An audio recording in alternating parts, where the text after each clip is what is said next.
Hace algunos años, recuerdo cuando estaba en la puerta de la universidad esperando el autobús, recuerdo que me llamó particularmente la atención ver una familia indígena con 5 niños, no más de 10 años. Estaba convencido que ese día no iban a tener para comer, probablemente ni el anterior. Yo, para un ingeniero de alimentos con la vocación y el sueño de que todo el mundo se alimente mejor, para mí fue un hecho impactante. Coincidentemente, lo tiempo levanté la cara y vi que entraron 5 automóviles de mucho lujo a la universidad con una sola persona, con un solo estudiante. Me impactó darme cuenta cómo en este sistema económico que tenemos actualmente, realmente muy pocas personas tienen la oportunidad y un gran volumen de personas se está quedando sin comer. Pero les voy a ser honesto, lo que más me impactó de esa historia fue que ninguno de los estudiantes volteó a ver a la familia. No solamente la desigualdad ha ido creciendo, sino nos estamos haciendo insensibles ante la misma. Y eso es lo que más me duele. En ese momento recuerdo que yo pensé que me gustaría aportar a ver un modelo económico muy diferente.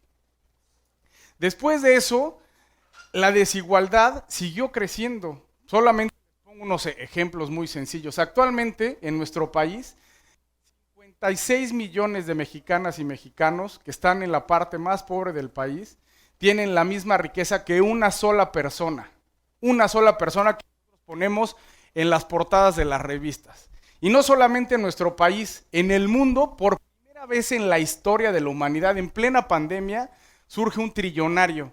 Significa que una persona tiene $1 trillón. ¿Saben qué es $1 trillón? Yo cuando me imaginé ese número ni siquiera les supe cuántos ceros llevaba. $1 trillón es el Producto Interno Bruto de nuestro país. Significa que una persona tiene la misma riqueza en su bolsa que todo nuestro país y la desigualdad sigue creciendo cada día. De ahí mi reflexión fue, definitivamente algún día me gustaría porque la economía fuera más justa, más equitativa e incluyente. Pero el mundo es el que es. Yo me gradué de la universidad y tenía que tanto me metí a trabajar en empresas privadas que la verdad les agradezco muchísimo. Aprendí cosas de lo que a mí verdaderamente me apasiona, que es la industria de los alimentos. Los alimentos, cómo come la gente, la gastronomía, me encanta comer. Pero durante ese tiempo de trabajar en empresas privadas, también aprendí algo de las empresas privadas. Las empresas capitalistas buscan prioritariamente el capital. Por lo tanto, si tienen que decidir en correr personas para que el capital genere más capital, van a decidir correr personas. Si tienen que decidir contaminar el agua para que el capital genere más capital, van a decidir contaminar el agua. No estoy diciendo que esas personas sean malas, estoy diciendo que el sistema capitalista exige capital sobre el capital.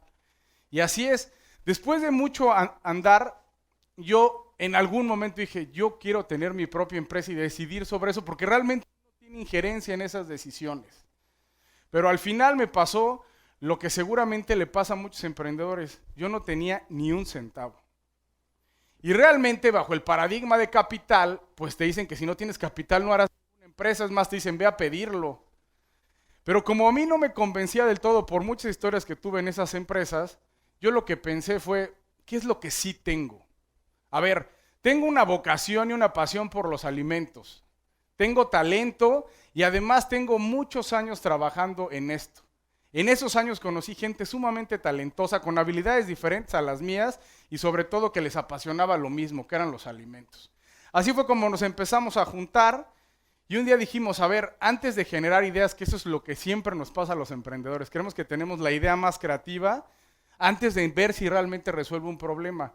Encontramos que en la industria de alimentos había una necesidad de innovar en la industria de alimentos. Tanto las empresas muy grandes como las empresas muy pequeñas e incluso los pequeños productores que se encuentran en los lugares más lejanos del país. Entonces nos pusimos a diseñar un proceso para generar innovación en la industria. Les he de ser honesto, los primeros fueron un fracaso rotundo. Nos iba mal, no nos pagaban. Durante mucho tiempo de ese emprendimiento, la verdad, yo no sé cómo sobrevivimos.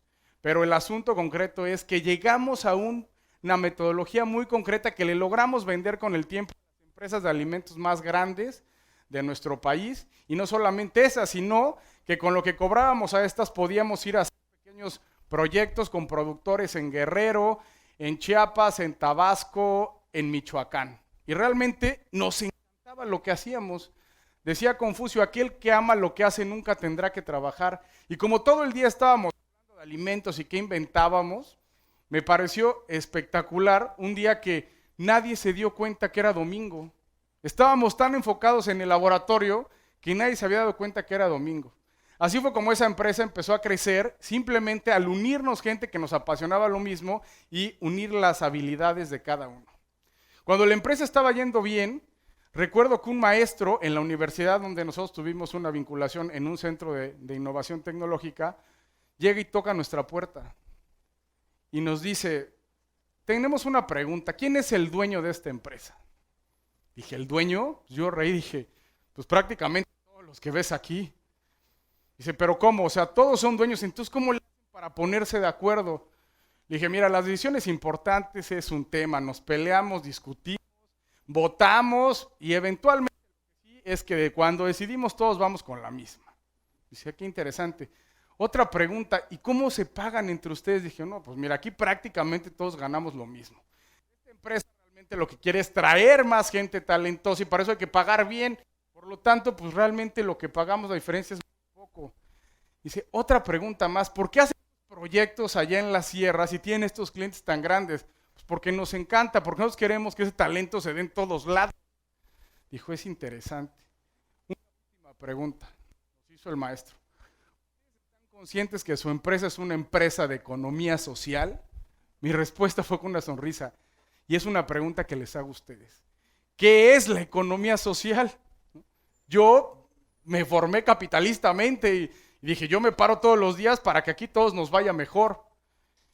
¿Qué es la economía social? Alguna vez un académico me dijo, llevamos más de 20 años tratando de definir la economía social y no hemos podido. Yo pensé, dije, profe, si ya lleva 20 años ya cambie de chamba, ¿no? O sea, ya sería bueno que visualizar otras posibilidades. Pero más allá de eso, yo dije, a ver, la economía social es ese camino que quizás siempre estuve buscando y ni siquiera me había dado cuenta que ya lo hacíamos.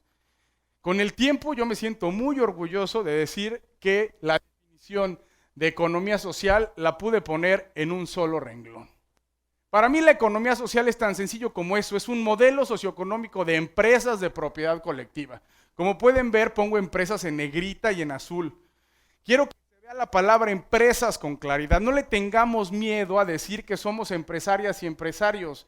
Quiero romper un paradigma, porque un día me lo dijeron. Tenemos la idea de que en la economía social solo hacemos mermeladas y palanquetas, cuando realmente las empresas están en todos los sectores económicos y por ende somos un modelo de economía social. Como algún día escuché un maestro, tenemos la obligación social de ser rentables económicamente, por lo tanto basta, somos empresarias y empresarios, con una dinámica y unos principios y valores diferentes. Desde ahí estamos en todos los sectores económicos. Las empresas de economía social están en todo y son para todas y todos. Permítame ponerles unos ejemplos para que vean que sí existe. Por ejemplo, en el País Vasco, donde tuve la oportunidad de estudiar, ahí las cooperativas que hacen las mejores bicicletas, turbinas, que hicieron el Museo de Guggenheim, son propiedad de los que están trabajando ahí. En Corea del Sur, los colectivos de jóvenes que las empresas ya no le estaban dando trabajo, están haciendo software, aplicaciones, mantenimiento a las empresas más grandes y son empresas sociales.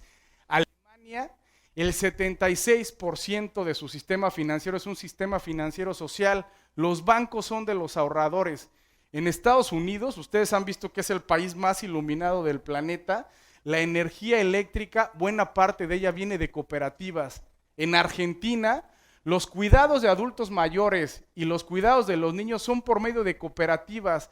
Japón tiene una empresa de alimentos que le pelea tú a tú el mercado a las más grandes del mundo y es una cooperativa de 10.6 millones de socios. ¿Cómo toman sus decisiones importantes? Por medio de una aplicación. México, nuestro país, el 53% del territorio nacional de uno de los países más ricos en biodiversidad del planeta es propiedad social en sus ejidos y comunidades.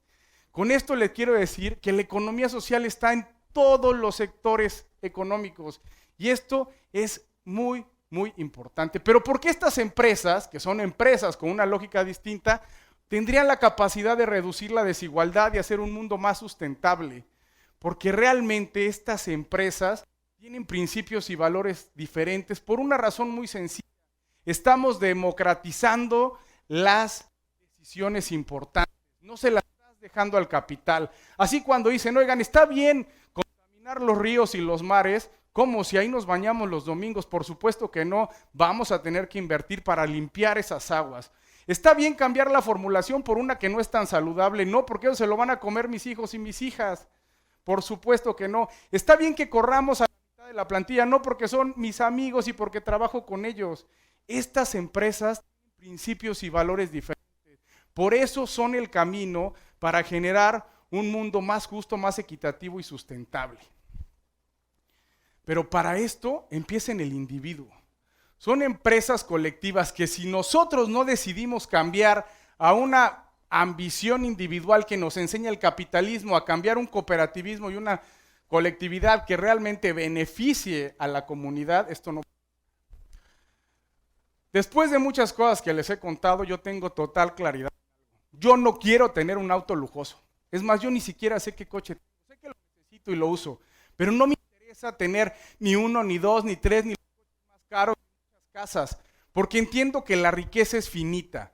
Y si yo decido que quiero tener un auto muy, muy, muy lujoso, en ese momento también estoy decidiendo que gente se quede sin comer, porque estoy yo haciendo una desigualdad mucho más grande. Por lo tanto, yo no quiero un auto lujoso. Ahora les pregunto a ustedes, ¿qué tipo de empresas quieren generar si son emprendedores o emprendedoras? ¿En dónde quieren trabajar?